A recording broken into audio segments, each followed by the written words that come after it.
we touched on the rewind a bit, what's going on over at Highland and a few other places around the valley, around the state even, with the current PowerPoint situation. And I think one of the consternations, especially with Highland, is now you got to go play Red Mountain. And the way they're looking, the way it's shaped up right now, as you mentioned, they pretty much have to win that game.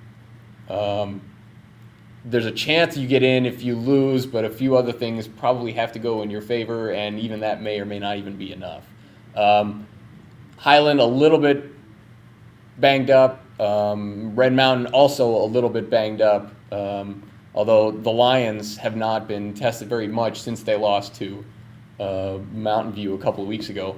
Does Highland have the people to stay with that Red Mountain offense enough to the point that they did against Desert Mountain a few weeks ago even?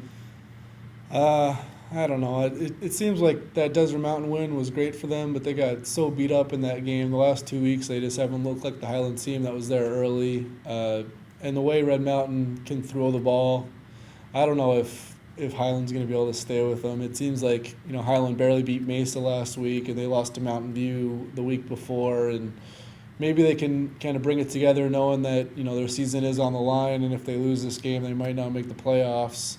But still, I think Red Mountain just has too much firepower, and it's going to be tough to guard Drake Pierre and Aaron Carr. And those are two athletes that Highland, can't really match up with. And like you said, they did do a good job against Desert Mountain and limited them somewhat. I think they scored 31 points, which isn't too bad.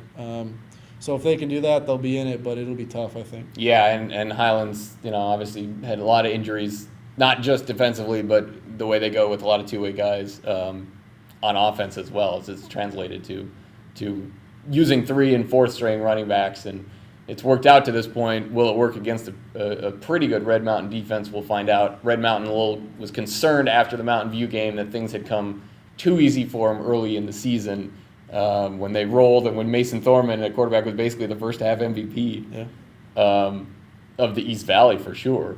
Can Red Mountain get that swagger back is going to be interesting to watch. But if Highland can't pull this game off, it's going to be interesting, and it's going to be frustrating to get their reaction if they do in fact miss out on the playoff bubble after the kind of season that they've had.